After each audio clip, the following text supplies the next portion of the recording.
तो दुनिया के जो समझदार मुल्क हैं वो जब भी अपना एक्चुअल स्ट्रेटेजिक रिजर्व बनाने जाते हैं वो हमेशा रियल वेल्थ में बनाते हैं, वो हमेशा गोल्ड में बनाते हैं। आज आप नोट कीजिए, पूरी दुनिया में सबसे ज्यादा सोना कौन मुल्क खरीद रहे हैं? चाइना सबसे ज्यादा सोना खरीद रहा है, रूस सोना खरीद रहा है, इंडिया सोना खरीद रहा है। दुनिया के कई ममालिक हैं जो इस पूरी डिजिटल इकोनॉमी और पेपर करेंसी के बावजूद अपना स्ट्रेटेजिक रिजर्व सोने में बनाते हैं।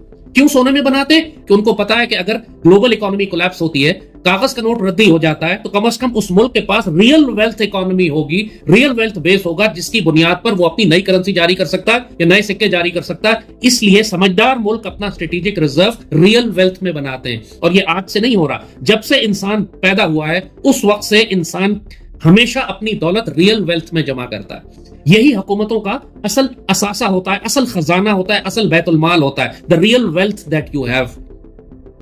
अब पेपर करेंसी के खतरात हमने आपको बताया। ये जो क्रिप्टो है ये पेपर करेंसी से भी ज्यादा 100 गुना 1000 गुना ज्यादा खतरनाक फ्रॉड है। Crypto is only a fraud.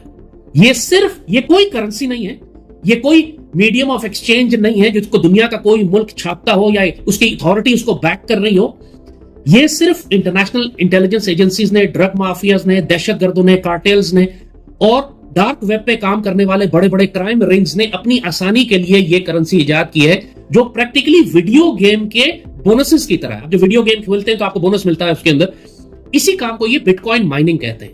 आप एक कुछ पजल्स हैं, कुछ गेम्स हैं, कुछ इक्वेशंस हैं जो आप सॉल्व करते हैं। आप इतनी बड़ी बड़ी मशीनें किस काम की लगा रहे हैं, मशीनें क्या कर रही हैं, उससे कैसे आपको बिटकॉइन मिल रहा है, कौन बिटकॉइन दे रहा है, कौन इक्वेशंस और पजल्स आपको दे रहा है, व्हाट इज हैपनिंग, किस बात की पावर इस्तेमाल हो रही है, कौन सी रियल वेल्थ है जिसके बदले आप जनरेट करते हैं तो आपको बिटकॉइन मिल रहा है। बिटकॉइन बिल्कुल वीडियो गेम के एक बोनस की तरह। आपने एक लेयर क्रॉस कर दिया, एक लेवल क्रॉस किया, आपको मजीद बोनस मिल गया, आपने दूसरा लेवल क्रॉस किया, मजीद बोनस मिल गया। लिटरली बिटकॉइन माइनिंग यही है।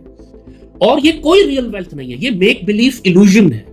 इसमें तो आपके हाथ में कागज का टुकड़ा भी नहीं आता, इसमें हाथ में कोई सिक्का भी नहीं आता, कोई गोल्ड और सिल्वर आपके हाथ में नहीं आता। और पूरी दुनिया में सब समझदार लोग जानते हैं कि यह सिर्फ टेम्पररी फ्रॉड है, दहशतगर्दों को पैसा पहुंचाने का, ब्लैक मार्केट इकोनॉमी चलाने का, क्लैंडस्टाइन ऑपरेशंस करने का टेम्पररी फ्रॉड है। एक दूसरे को मीडियम ऑफ एक्सचेंज बनाया हुआ है। ये ना स्टेबल है ना स्ट्रेटेजिक रिजर्व है। ये करेंसी तो है ही नहीं। जैसे कहा, ये सिर्फ कुछ डिजिटल सिग्नल्स हैं जो इंटरनेट पे घूम रहे हैं।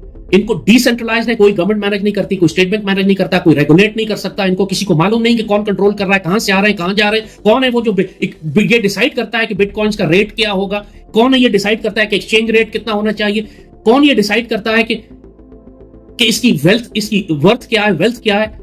ये सब एक ढकोसला, एक फ्रॉड है।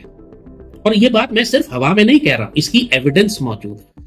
मगर चूंकि पाकिस्तान हुकूमत को किसी ने बेवकूफ बना दिया है, किसी हाई लेवल के ऊपर पाकिस्तान के साथ फ्रॉड किया जा रहा है, लिहाजा हर कोई एक्साइटेड है इस वक्त कि हम हाईटेक में जा रहे हैं और हम 21st सेंचुरी में जा रहे हैं और हम डिजिटल इकोनॉमी पे जा रहे हैं तो हम बिटकॉइन माइनिंग करेंगे। मतलब इससे बड़ा पागलपन मुमकिन ही नहीं है कि आप पाकिस्तान का एक स्ट्रेटेजिक रिजर्व बिटकॉइन में बना दें।